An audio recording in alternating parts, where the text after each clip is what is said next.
Olá, bom dia pessoal. Algumas pessoas estão entrando.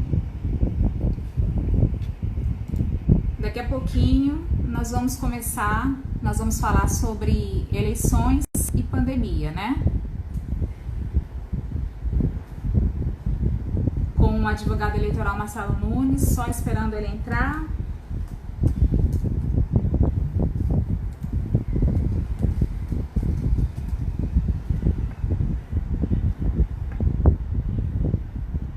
Nós vamos falar um pouquinho sobre o que pode, o que não pode.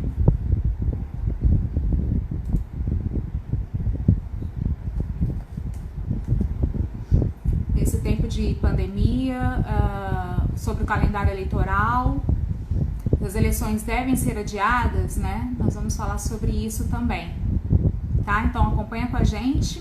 Estou só aguardando o Marcelo Nunes, advogado eleitoral, entrar. E a gente começa uma live com ele.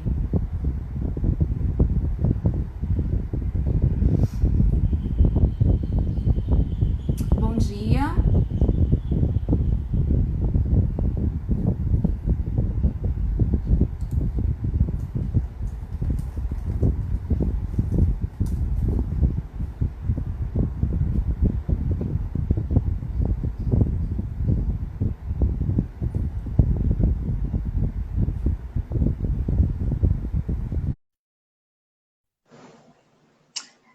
Bom, já vi que o Marcelo entrou, nós vamos começar a live.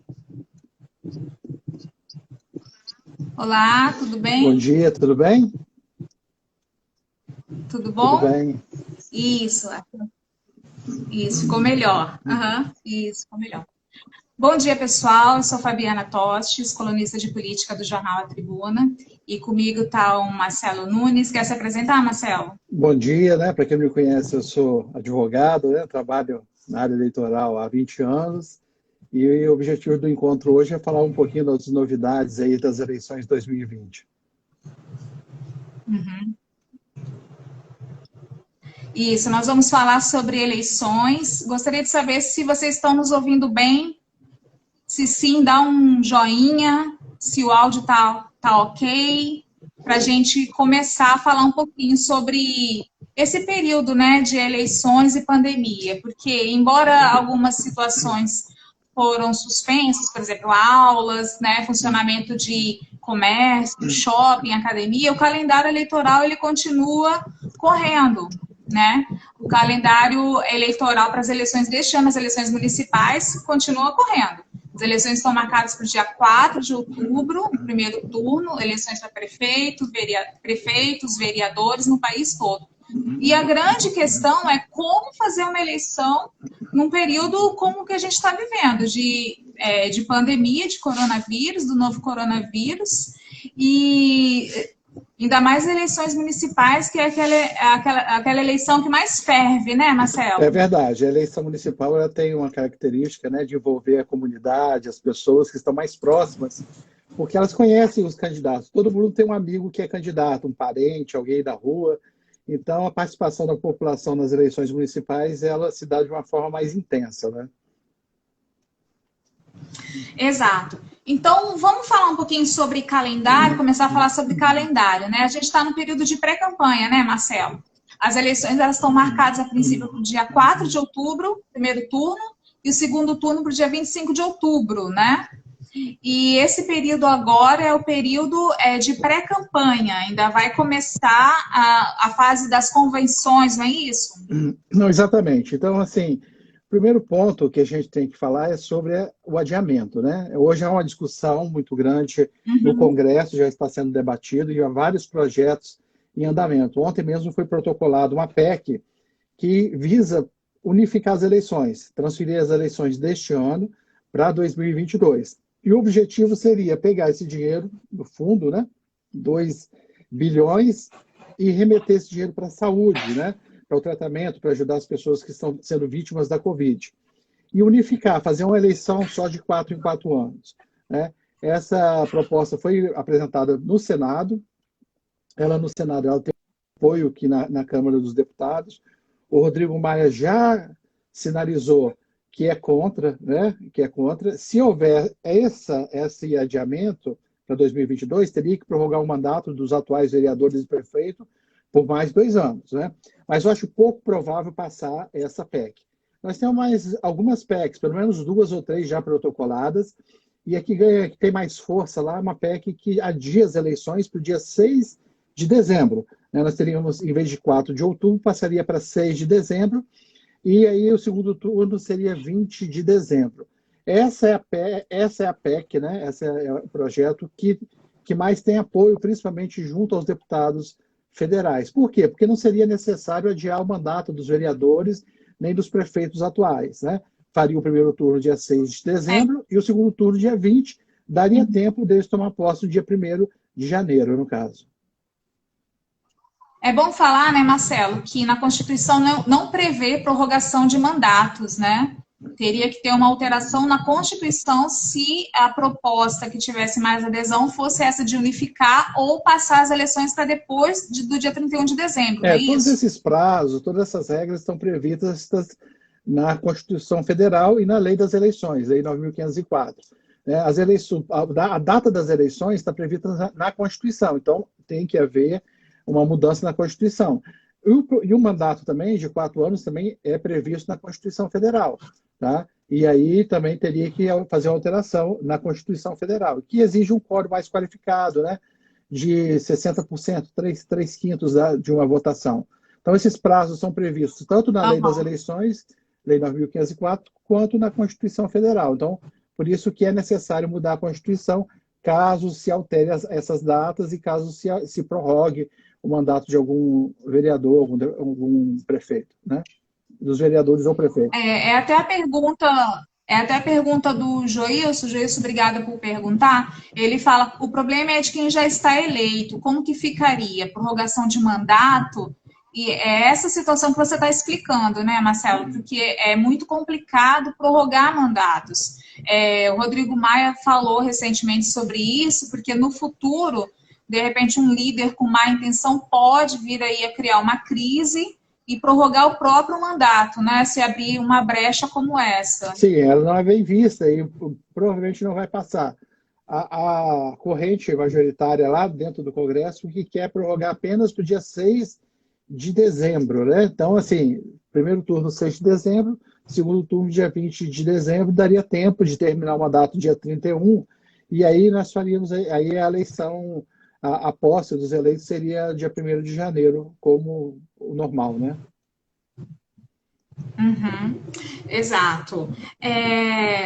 Sobre as propostas que já foram apresentadas, essa você falou que é a menos viável, de prorrogar.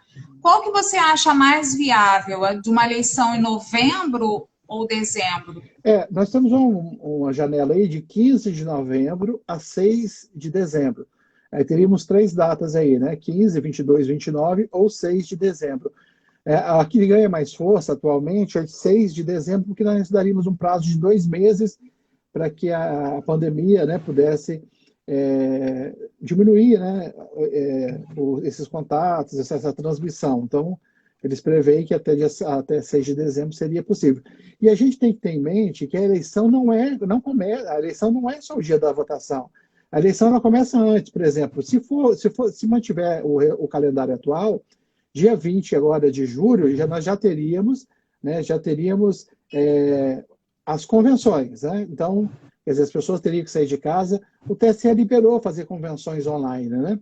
Mas perde um pouco aquele apelo, né, da população poder participar, né, dos candidatos se envolverem mais na campanha. Uhum. Mas, assim, então a gente tem que ter em mente que a propaganda, né, a própria propaganda mesmo começaria dia 16 de agosto. O corpo a corpo, a pessoa, né, visitar as pessoas para pedir voto. Talvez as pessoas falem, mas tem internet. No interior, a internet não é tão forte como nas capitais, nas grandes cidades. E mesmo nas grandes cidades, em alguns bairros, esse corpo a corpo é fundamental para a maioria dos candidatos, entendeu? Então, assim, o adiamento da eleição é um ponto já pacificado diante lá dos deputados, né, e senadores. Falta só escolher a data. Isso já foi criado, até está em criação uma comissão. Isso deve ser definido até a primeira quinzena, né, de junho, né? Porque Como eu disse, vai ter que votar uma PEC, né? Nas duas casas demora um tempo razoável, né? E como eu disse, as convenções já estão aí, né? Nós estamos há 2 meses das convenções. Então, nós temos que fazer essa Até uma operação. pergunta. Uhum. Até uma pergunta do Roberto, como que ficariam os prazos, né? As convenções, o período de campanha? Adiando as eleições, aí tudo também vai ser Não, adiado? Porque as convenções, o prazo vai agora dia 20 de julho, isso. né? Que começaria. Não, fazendo um novo calendário, né, tudo vai mudar. A única coisa que não vai mudar é os prazos Uhum. que já passaram agora. Prazo de filiação, né, que foi 4 de abril, e prazo do domicílio eleitoral, entendeu? Prazo do domicílio eleitoral. Então, esses prazos aí não mudam, fica o dia 4 de julho, né? Mas os próximos prazos aí de convenção e registro de candidatura, né, que seria até dia 15 de agosto, início da propaganda, tudo isso vai ser prorrogado, né, de uma forma proporcional. Prorrogou por 2 meses a eleição, provavelmente vai ser prorrogado por 2 meses o início da campanha. Então, em vez de ser 16 de agosto, seria 16 de outubro, por exemplo, né? Então, daria uma margem de segurança razoável para que o processo eleitoral pudesse começar, entendeu? Uhum. É bom a gente explicar para as pessoas que uma eleição municipal ela é diferente, né, de uma eleição nacional, né? É uma eleição mais próxima do eleitor, do cidadão. Então, normalmente, os candidatos a vereador fazem campanha em feiras livres, né? Pedem voto na rua, fazem bandeiraço, vão de casa em casa, enfim, né? Claro que em tempos de internet, muitos adotaram a nova plataforma, a plataforma da internet, para fazer a campanha, mas isso não substitui, né, a sola de sapato, vamos colocar assim. E fazer isso num período de pandemia é muito complicado, porque coloca vidas em risco, né? Hoje as orientações médicas para que não haja aglomeração, as pessoas não devem ir para a rua se não tiver um motivo muito forte ou desenvolver atividades essenciais. Então, hoje não seria viável, né? Hoje, no cenário que a gente tem hoje de pandemia de coronavírus, com a curva aí aumentando de casos e mortes, infelizmente, não seria viável fazer uma eleição hoje, né, Não, Marcelo? com certeza não. E nós estamos trabalhando com essas datas, né, de 6 de dezembro, caso haja um declínio na contaminação, né? Se persistir por um longo período, é possível até que tenha que se prorrogar, né, e fazer essas eleições no começo do ano que vem, né? Mas, em princípio, a previsão é que até 6 de dezembro, por exemplo, já estaria, né, nós já estaríamos com essa pandemia controlada, né? Mas se não houver um controle, realmente não tem a menor condição de haver as eleições, né? Nós estamos partindo desse pressuposto que vai diminuir esse contágio, entendeu? Entendi. Tem uma pergunta aqui do Gleverson Nascimento. Um abraço, Gleverson. Falando sobre o que pode... Agora a gente vai falar um pouquinho sobre esse período que a gente está vivendo agora, né? Então, o que pode e o que não pode na pré-campanha? É possível atuar nas redes sociais? Isso é uma pergunta que interessa muita gente, porque tem muitos pré-candidatos que já estão falando, né, que serão candidatos em outubro, enfim. O que pode e o que não pode nesse período agora, que é o período de pré-campanha? Não é campanha ainda, é pré-campanha, Marcelo. Então, a legislação mudou muito, né? Há uns anos atrás, você não podia falar, né, falar sobre eleição. Você não podia dizer que era pré-candidato, não podia fazer nenhum debate, porque havia multas. A multa mínima era de 20 mil FIIs, né? Mais de 20 mil reais. Então, hoje não. Hoje, a partir de 2015, né, a legislação veio evoluindo desde 2009. A partir de 2015, a legislação ela permitiu que o candidato fale que ele é pré-candidato. Ele pode colocar nas mídias sociais que ele é pré-candidato. Ele pode prestar contas daquilo tudo que ele fez na vida, né? Todo o trabalho que já foi realizado até agora. Ele pode, inclusive, falar sobre plataformas, o que ele pretende fazer se ele for eleito. Isso é um avanço muito grande, né? Então, você pode debater políticas públicas, pode falar sobre áreas de atuação, pode antecipar esse debate político, né? Eu vou falar de 3 situações que o candidato não pode fazer, porque se ele fizer, ele vai ser penalizado com multa, né? Então, o principal... que não pode fazer nesse momento agora, né, de pré-campanha. A pré-campanha, né? Que, em princípio, a pré-campanha vai até dia 15 de agosto. Eles vão mudar essa data, né? Mas a campanha só estaria liberada a partir de 16 de agosto. Então, o que ele não pode fazer? Ele não pode pedir voto expressamente, né? Isso aí todo mundo já sabe, né? Isso está escrito na lei de uma forma clara.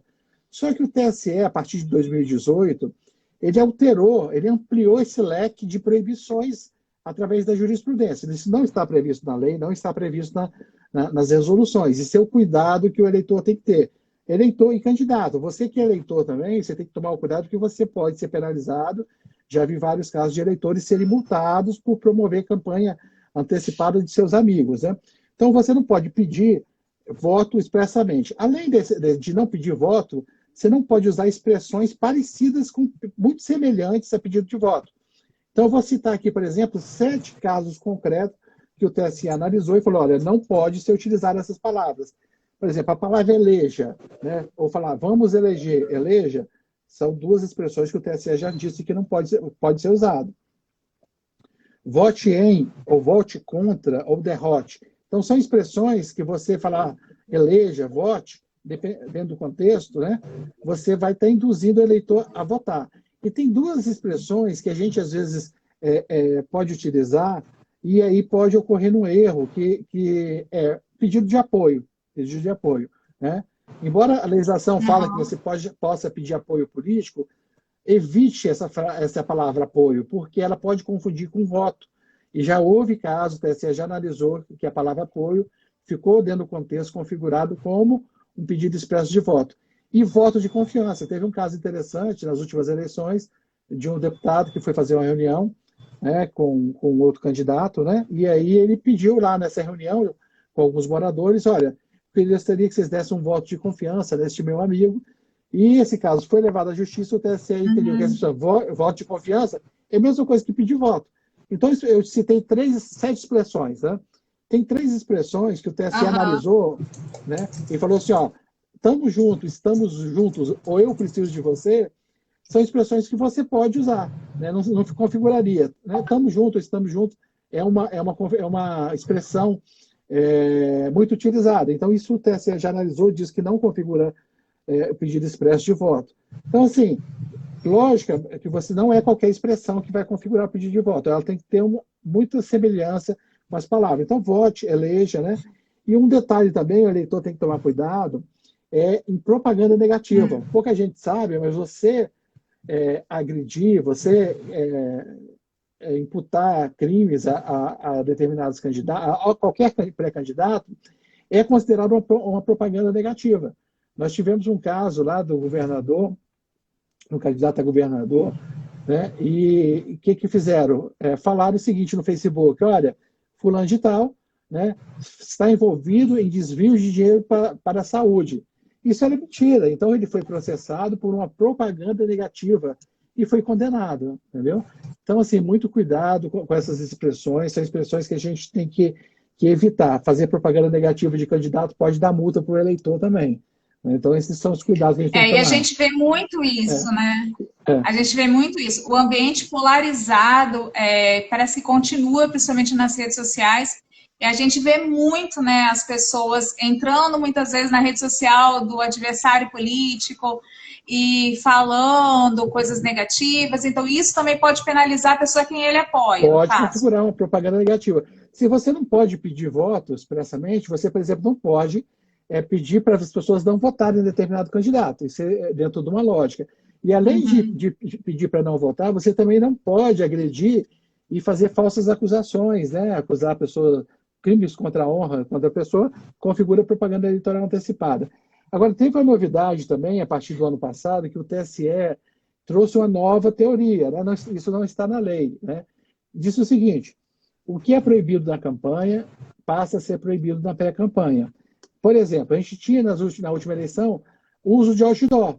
As pessoas, por exemplo, o Bolsonaro fez, alguns simpatizantes faziam aqueles outdoor, né? Não pedindo voto, era só outdoor falando dele, as frases que ele usavam, né? E o TSE, a partir do meio do ano passado, né, mudou o entendimento e passou a proibir o outdoor em qualquer contexto, tá? Qualquer contexto. Se você colocar no outdoor só o seu nome, sem pedido de voto, sem nada, qualquer expressão, só o seu nome, você sendo pré-candidato, você estaria praticando o ilícito com uma multa mínima de R$ 5.000. Além disso, por exemplo, fazer um brinde. Se eu fizer um chaveiro com o meu nome, distribuir, não pode, porque isso é proibido nas eleições, né? Agora, tem algumas situações que você pode fazer. Camisetas também não pode? Não, camiseta não. Qualquer tipo de brinde não pode. Mas você pode, por exemplo, usar a internet. Eu posso usar, fazer manifestação e posso um detalhe, né? Um detalhe que não tinha em 2016. Em 2016, na campanha, você não podia impulsionar. Impulsionar é como se fosse uma panfletagem eletrônica. Vamos supor, eu pego, né, R$ 100 e vou impulsionar, e eu posso impulsionar aquela minha mensagem para o meu bairro. Aí todas as pessoas do meu bairro vão ver aquela mensagem que eu colocar, ou no Facebook, ou no Instagram. É como se fosse uma panfletagem eletrônica. Isso ajuda muito o candidato, que com pouco recurso ele consegue levar a mensagem dele. Então, agora, na pré-campanha, você pode fazer, sim, esse impulsionamento.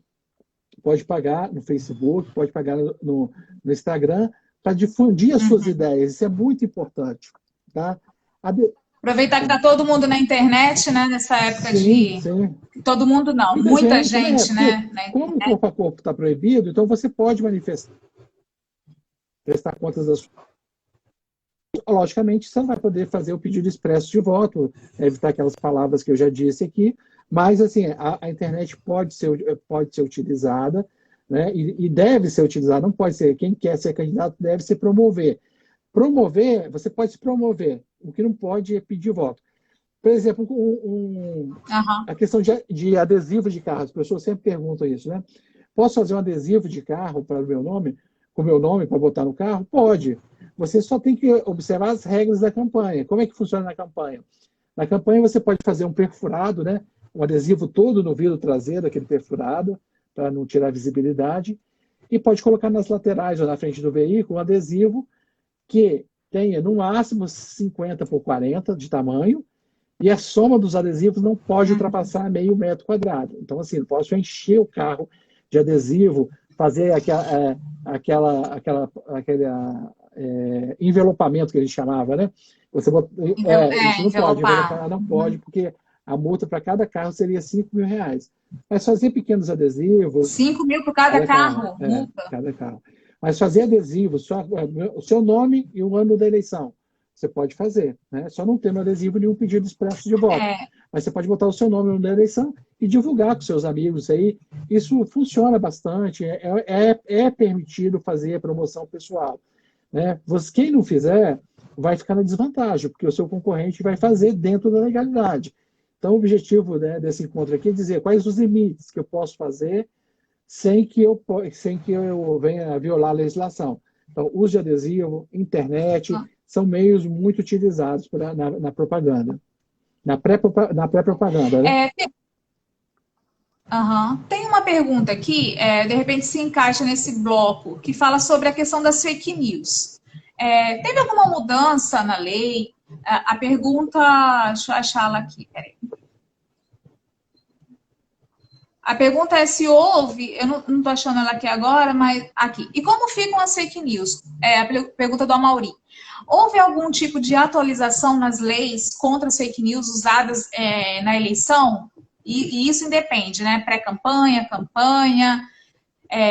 A pessoa que, por exemplo, for flagrada ou de alguma forma ela fez uma fake news contra o candidato, ela pode também ser cassada? O que pode acontecer com essa pessoa? Esse candidato, enfim. Pode. Você tem duas linhas aí, dependendo do grau, né? Dependendo do grau dessa fake news. Se for uma fake news que ela originar um processo, uma investigação na polícia ou no Ministério Público, nos órgãos competentes, e for mentira, aquilo é um crime para quem divulgou, aquilo é um crime. Mas as fake news, de um modo geral, tem duas vertentes. Nós temos agora, né, a possibilidade, né, sempre teve, né, de se ter o direito de resposta, né, a pessoa ser obrigada a dar o direito de resposta ou excluir aquela publicação, entendeu? Então, assim, a justiça está acompanhando com um olhar especial as fake news. E pode ocorrer também a cassação. Se você, por exemplo, apoia um determinado candidato e começar a divulgar fake news para prejudicar o seu adversário, é um tipo de abuso que pode incorrer e pode levar à cassação, né, do registro do diploma daquele candidato que foi beneficiado, né? Então, assim, tem que tomar muito cuidado. Isso vai ser um dos principais focos de atuação no controle, será essa. Então, assim, quem ficar divulgando fake news para prejudicar o seu adversário, que esse é o objetivo, né, da fake news, vai sim, nós teremos muito casos, você pode anotar, nós temos alguns casos de cassação de mandato de pessoas que estejam envolvidas, né? Não precisa ser só o candidato, não, pode ser uma pessoa aliada a ele, que geralmente isso acontece assim, né? Pessoa aliada a ele que movimenta e faz essas fake news para denigrir a imagem do adversário. Você pode ter certeza que nós teremos grande punição, né? Direito de resposta, cassação, né, de mandatos, e aí, dependendo do grau, isso que eu falei, pode configurar até crime eleitoral, né, com gasto, com grandes consequências, né? Estão perguntando aqui de gasto na pré-campanha. Posso falar sobre isso? Tem uma outra pergunta também, não sei se você consegue responder agora também, Sim. sobre do Tiago Scalzi, e quem perdeu o prazo de transferência do título de eleitor. Será que há possibilidade de abrir novos prazos? Eu já falei, inclusive, sobre isso. Na verdade, esses prazos que já passaram de transferência de títulos não vai voltar, né? Não vai voltar, né? O que pode mudar é o prazo, por exemplo, de desincompatibilização. O servidor público tem 3 meses, é obrigado a se afastar, né? Tanto o efetivo, ele pede a licença, o comissionado, ele tem que pedir a sua exoneração. Prazos, se mudarem, por exemplo, para 6 de dezembro, como ele tem um marco temporal baseado no dia da eleição, vai mudar também, só daqui a 2 meses ainda que a pessoa deverá se afastar. Agora, esses prazos já passaram de transferência de domicílio eleitoral ou de filiação partidária, esses prazos não devem reabrir, né? Não devem reabrir. A previsão é essa, né? Só se nós tivermos uma surpresa.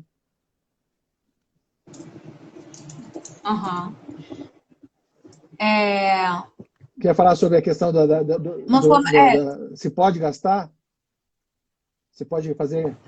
Tem uma outra pergunta aqui, falando sobre o que você acabou de falar sobre datas de desincompatibilização no serviço público, que pode vir a mudar, caso, né? Isso, você acabou de responder. Você pode falar sobre os gastos, isso? Uma pergunta interessante, porque o que acontece? Não é proibido o candidato fazer gasto na pré-campanha. Ele tem que fazer com moderação. Nós temos pelo menos uns 2 julgados do TSE nesse sentido. Talvez a dúvida das pessoas é o seguinte: olha, mas teve uma senadora agora, a senadora Selma, que foi cassada por gastos irregulares na pré-campanha, certo? Então, essas... Amor de saias, Amor de saias. Mas o que aconteceu com ela? A situação dela foi um absurdo. Ela gastou mais de R$700 mil na pré-campanha e gastou um pouco mais de R$100 mil na campanha. Ela inverteu. E aí ela fez uma série de gastos irregulares, ela pegou dinheiro emprestado com pessoa física, que não pode, teria que ser instituição bancária, fez uma série de irregularidades, só que esses gastos da pré-campanha, eles não são levados, são computados na campanha. Então, quer dizer, houve ali uma distorção muito grande. Ela gastou R$700 mil antes, né? A gente não sabe de onde que veio esses recursos, né? Se é uma fonte lícita ou ilícita, porque o eleitor só pode doar 10% do que ele ganhou no ano passado. Por exemplo, esse é até um detalhe aqui que eu gostaria de deixar claro: você que quer ajudar o seu candidato, você só pode doar 10%. Mas eu não declarei imposto de renda. Então, é o limite de isenção. Então, quem não declarou imposto de renda, vai ser declarado agora, né? O ano base, o ano passado, até R$2.800 qualquer um pode doar, né? Pode doar R$2.800 através de transferência bancária, né? Enfim, mas quem declarou imposto de renda, o limite é 10% que está no imposto de renda. Esses dados são cruzados. Se você ultrapassar, o eleitor ele responde por uma multa do valor que exceder esse limite, entendeu? Então, assim, nós temos que tomar muito cuidado. Então, assim, gasto moderado. O que seria um gasto moderado? Né? Vamos supor que um candidato pretenda gastar R$50 mil numa campanha. Algo em torno de 10% ou 20%. R$10 mil ele poderia gastar. Não existe na legislação nenhuma regra dizendo como que é o gasto na pré-campanha. Existem decisões do TSE dizendo que pode haver gasto com moderação. Então, depende muito de quanto você vai gastar na campanha. Quem for gastar pouco, gasta pouco agora. Lembrando que nós temos um limite, tá? Por exemplo, Vitória é um pouco mais de R$ 100.000 o limite para vereador, né? Esses limites vão ser divulgados agora, no próximo mês, apenas corrigido. Então, vamos supor que o município é R$ 100.000. Então, o candidato for gastar R$ 100.000, ele vai gastar agora na pré-campanha 10, no máximo R$ 20.000. Ah, eu vou gastar R$ 5.000. Então, você vai gastar de forma proporcional na pré-campanha R$ 500 ou R$ 1.000, né? Gastos moderados. E feito, todo gasto que você fizer, você guarda, pega a nota fiscal, porque se você for questionado, você tem como comprovar quem pagou, né, aquele valor, procure pagar com recursos próprios, entendeu? Enfim. E observar esses limites da campanha também, de 10%, né? Se for um amigo seu que for fazer, por exemplo, com adesivo, ele pode fazer e pagar? Pode, desde que esteja dentro do limite de gasto dele, 10% do que ele ganhou no ano passado. Então, assim, são orientações importantes, são orientações que não estão na legislação e que são entendimentos do TSE sobre o tema, entendeu? Entendi. Agora, Marcelo, os pré-candidatos eles já podem arrecadar agora, né? Vamos falar um pouquinho da vaquinha online, que é algo que veio, que é uma novidade, assim, já vem de alguns anos, mas é novo, muita gente não sabe que existe ainda. E como é que funciona? Quem que pode doar? Quem que não pode? Como que funciona esse sistema de vaquinha online? A vaquinha online, por exemplo, nas eleições de 2016, na última eleição de prefeito e vereador, ela não existia. Tentou, né, os candidatos tentaram até fazer uma consulta ao TSE. Como não existia previsão legal, o TSE não liberou. Então, o que acontece? Nesse caso, o TSE, a partir de 2018, houve uma legislação e aí começou a ser usada, né? Então, nós tivemos aí uma arrecadação no Brasil todo, nas últimas eleições, de 11 milhões, né? Em todos os candidatos. Então, você vê que a vaquinha, ela não fez tanto sucesso, né? No Brasil todo foi 11 milhões. Só Bolsonaro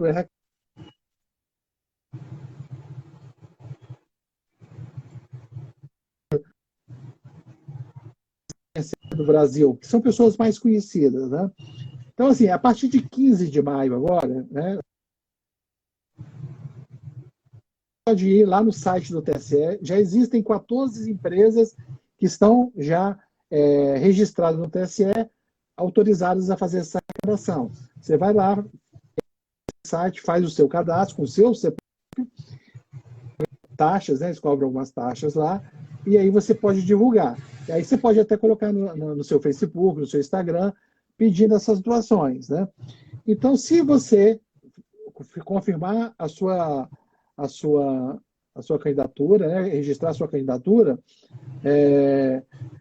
você poderá, depois de registrar, abrir a sua conta, né, cumprindo as formalidades ali, né, legais, você poderá retirar esses valores, né? Na prática, e é aquilo que eu estava falando, na prática, os candidatos tiveram uma dificuldade muito grande. Os deputados federais, estaduais, quase não arrecadaram. O próprio candidato a governadores aqui do estado, somente figuras muito conhecidas, como Bolsonaro, os candidatos do PT e outros candidatos que conseguiram fazer captação de recursos através da vaquinha. Eu queria até fazer aqui uma ponderação. Eu tive um cliente, um amigo, que ele conseguiu financiar a campanha dele com a vaquinha, mas ele fez um modo totalmente diferente.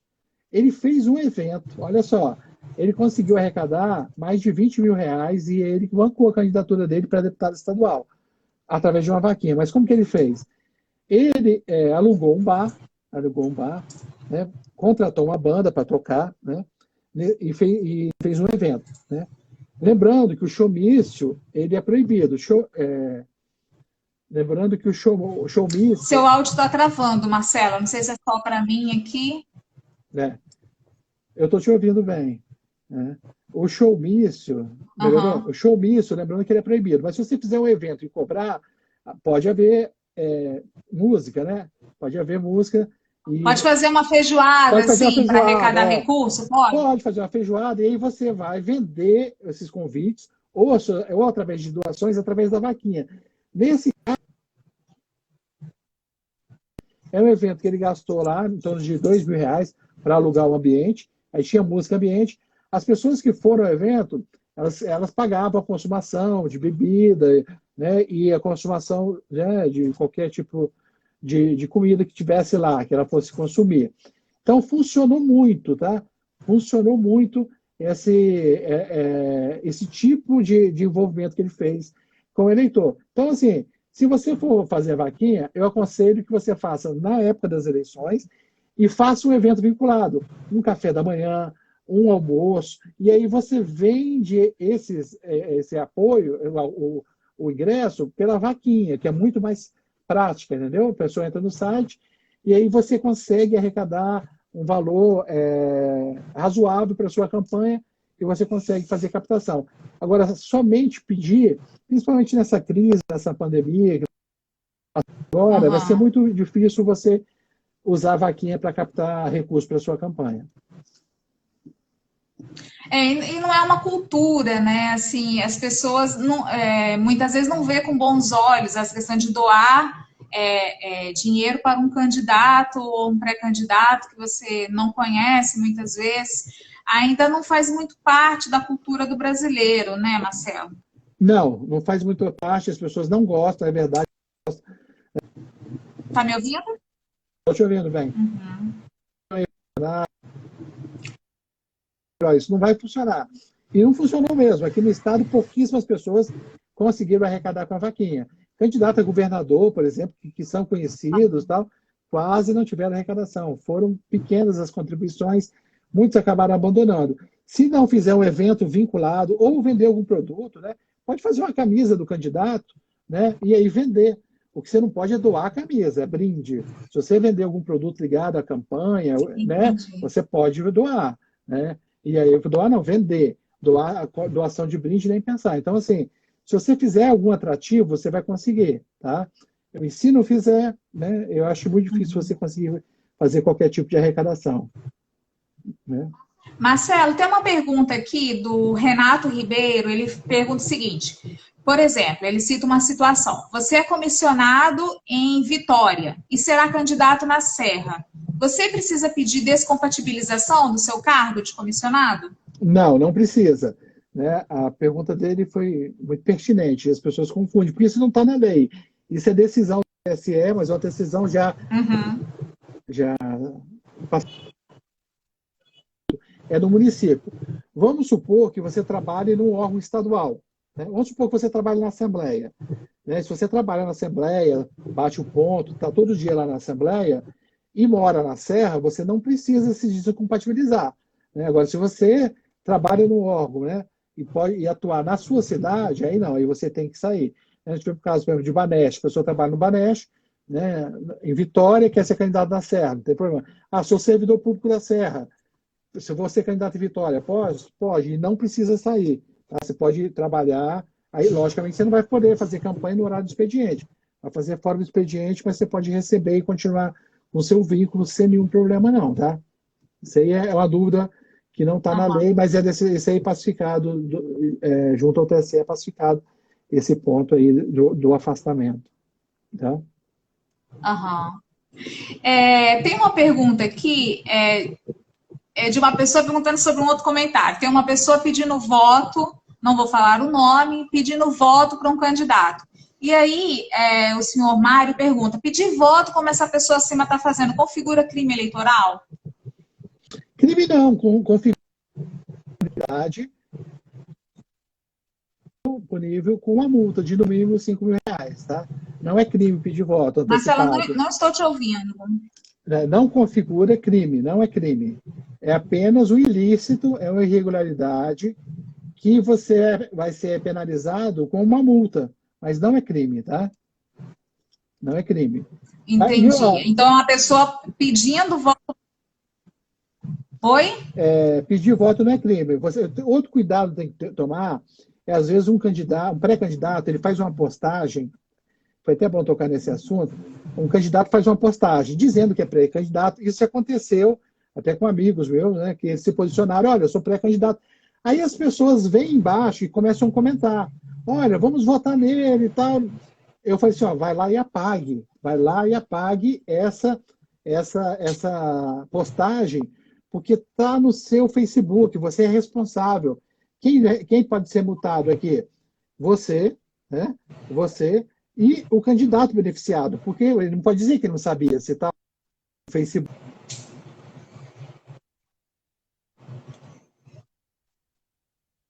Aham. Aí explicou, olha, não pode Tem, e tal. tem muitas perguntas aqui sobre.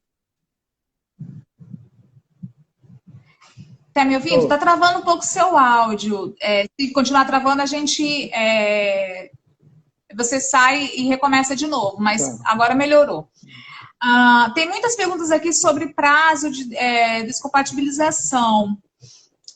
Por exemplo, tem a Érica está perguntando assim: se for comissionado do próprio município que vai ser candidato a vereador, quando que seria o prazo, né?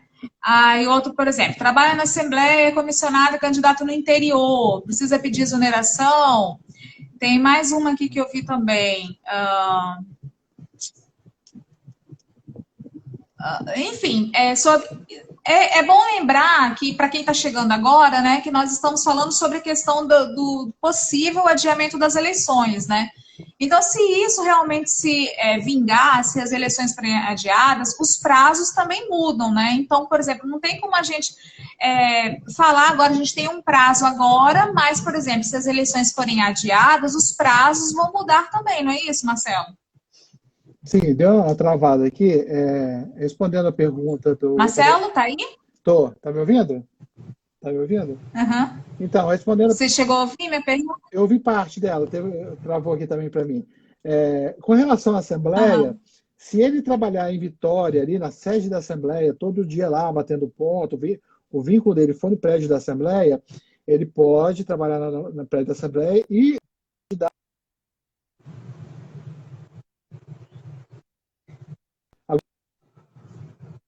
estiver vinculado, batendo ponto lá todo dia, não, aí não, porque não dá para ter esse controle, e aí seria melhor ele se afastar mesmo com prazo de 3 meses, tá?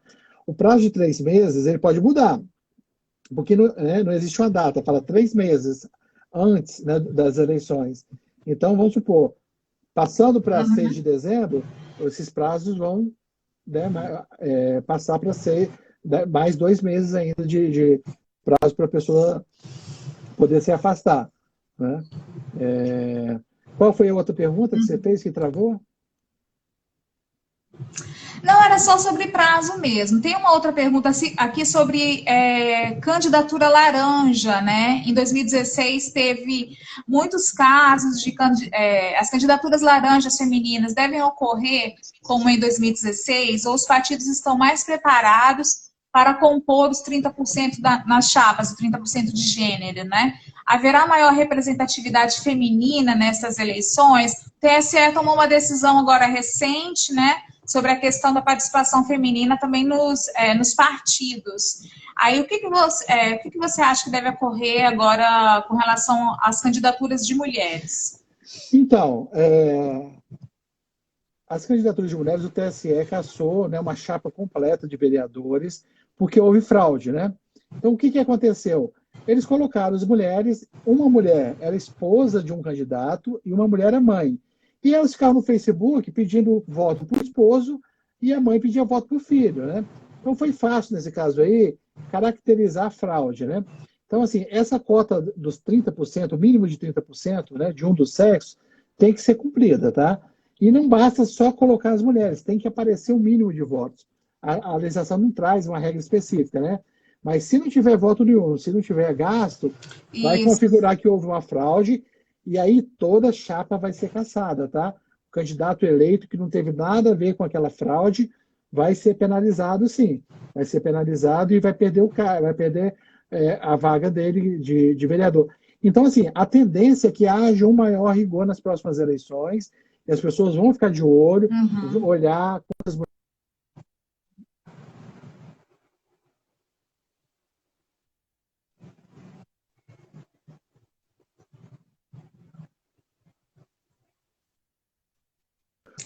O seu eleitas. áudio travou, sua transmissão travou. Tá. Lembrando, está me ouvindo? Na última eleição, Para mim está travado. Vocês estão ouvindo o Marcelo, gente? Faz um joinha se foi. sim. Tá? Na última eleição, nós tivemos um aumento de 50% do número de mulheres eleitas, né? Então, assim, deixa eu só mudar aqui para ver se melhora a conexão aqui. Tá me ouvindo agora? Melhorou? Estou te ouvindo, Então, estou na te última ouvindo. eleição, nós aumentamos em 50% o número de mulheres eleitas, tanto deputado federal para deputado estadual. Né? E isso foi graças a quê? A duas decisões do Supremo do TSE. Uma é que obrigou a passar no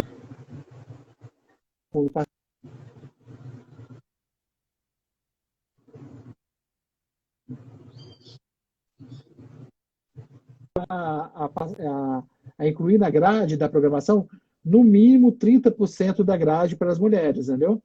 Então, assim, houve, assim, esses dois fatores ajudaram muito nas eleições de 2018. Não pode aquela coisa que a gente já viu, né? A pessoa, às vezes nem ela vota nela mesma, né? Isso já configura, já é suspeito, né? Por exemplo, a pessoa é candidata e tem 1 voto, 2 votos. Então já é algo suspeito, já significa que pode ser aí um caso de candidatura laranja. A gente já está indo para o final da nossa live, então tem algumas perguntinhas aqui, deixa eu te perguntar. É possível fazer enquetes nessa época e também divulgar pesquisas na pré-campanha? A enquete, ela pode fazer isso? A enquete ela é permitida, né? Até quando começar as convenções. Você pode fazer enquete, divulgar e deixar claro que a enquete, aquilo não é pesquisa. A pesquisa, toma cuidado, que a pesquisa só pode ser divulgada se ela estiver registrada no site do TSE. Se você, por exemplo, fizer uma enquete e falar que aquilo é uma pesquisa, ou divulgar uma pesquisa que não está registrada, a multa mínima é R$53 mil. Nós tivemos vários... Uau, 53 mil? E nós tivemos eleitores aqui que foram penalizados. Teve um que recebeu 2 multas de R$53 mil. Né? A esposa dele recebeu mais uma de 53. Só em casa ele teve quase R$200 mil de multa. Dói no bolso, hein? Dói no bolso, entendeu? Então, assim, resumindo, você pode se manifestar, dizer que é candidato, você pode falar da sua plataforma, você só não pode pedir voto expressamente. Né? O resto você pode fazer quase tudo. E não usar os meios vedados. Outdoor, brinde, esses meios vedados você não pode utilizar na pré-campanha. Então, você fazendo isso, você pode ter nós temos uma liberdade muito grande nessa pré-campanha, né? Então, o pré-candidato deve... Pode fazer santinho, distribuir santinho? Pode, você pode fazer jornais, né? O jornal Santinho, com resumo da sua vida, com a sua plataforma, desde que não haja pedido expresso de voto, você pode fazer material impresso e divulgar jornaizinhos, santinhos, isso tudo é permitido. Então, assim, a gente tem que aproveitar essa liberdade que a lei nos dá para trabalhar, né? Gastando com moderação, com moderação. Não podemos fazer gastos também muito elevados, não. Então, a gente está caminhando para o final, né? Quem estava nos acompanhando até agora, o intuito era falar um pouquinho sobre como que fica, né, o calendário eleitoral e as eleições, tendo em vista o nosso cenário de pandemia. Infelizmente, muitas vidas estão sendo perdidas, né? Muita gente perdendo seu emprego. A situação está muito complicada, o Brasil ainda não atingiu ali o pico, né? Então, especialistas dizem que ainda os casos devem aumentar. E provavelmente as eleições devem ser adiadas, né, por conta desse cenário de pandemia. Elas devem ser adiadas aí talvez para novembro ou dezembro, né, Marcelo? A data mais provável aí dezembro, que a situação já deve estar normalizada. A gente está olhando aí com base nos países que já passaram por isso, estão agora reabrindo o comércio, voltando à vida normal, se bem que é um novo normal, né? Sim. Então, hoje, na situação de hoje, é inviável fazer eleição, né? Não tem como ir para uma feira livre, pedir voto, fazer convenção, que normalmente atrai muita gente, gera aglomeração. Então, a gente está acompanhando aí os estudos, o grupo de estudos que foi formado no Congresso, as PECs, as propostas, né, que deram entrada para mudar a data de eleição, e a gente está aguardando para ver como é que fica esse cenário, principalmente para para a gente aqui, né? Eu estou vendo aqui que tem muita gente aqui nos comentários que falou que vai ser pré-candidato, que já é pré-candidato, que vai se lançar como vereador. Então, é um assunto que interessa muita gente. Votar é a base da nossa democracia. E o ideal é que as eleições sejam realizadas ainda neste ano, ainda que sejam lá para novembro, dezembro, não é isso? Sim. Marcelo, eu queria te passar a palavra para as considerações finais para a gente encerrar aqui. E já te agradecendo por ter tirado as nossas dúvidas, né? Não dá para tirar a dúvida de todo mundo, porque é muita coisa, mas espero que tenha ajudado aí a muita gente que está cheia de dúvidas esse ano. Que ano, 2020, sim, né? Teve uma pergunta aqui, esse gasto de pré-campanha não vai entrar na despesa de campanha não, tá? Esse gasto de pré-campanha não entra na prestação de contas. E se ficou alguma dúvida aqui que não foi respondida, você pode mandar um direct, né, aqui pelo Instagram, que eu respondo, tiro a sua dúvida, né? Não deu para falar com todo mundo, mas você pode mandar um direct aqui que eu vou tentar te ajudar aqui para você poder fazer a sua pré-campanha. Quero parabenizar a tribuna por essa oportunidade. Realmente as pessoas têm muitas dúvidas, né? O que pode fazer, o que não pode. E às vezes elas não sabem da liberdade que a legislação, né, tem dado aos pré-candidatos. E às vezes elas têm deixado de aproveitar, né, de se manifestar na internet com medo de ser multada, né? Não havendo pedido expresso de voto, está tranquilo, pode se pronunciar, pode utilizar esse tempo agora de pré-campanha, tendo em vista que a pré-campanha agora ela vai aumentar, né? Nós vamos ter mais 2 meses de pré-campanha aí, provavelmente, com a eleição, né, indo para dezembro. Eu gostaria de agradecer a oportunidade e deixar um abraço a todos os participantes, tá ok? Olha, estão elogiando seu óculos, falou que ficou muito fashion. E sim, a live vai ficar disponibilizado, tá? No Instagram do Tribuna Online, nessas próximas 24 horas, e depois a gente vai fixá-la, tá bom? Tá bom. Muito obrigada a todo mundo que acompanhou, muito obrigada pelas perguntas, espero que a gente tenha ajudado de alguma forma. E fica com a gente, tá bom? Acompanhe sempre o Tribuna Online, para que você fique bem informado. Um abraço, gente. Um abraço, Sharon. Muito obrigada, Marcelo.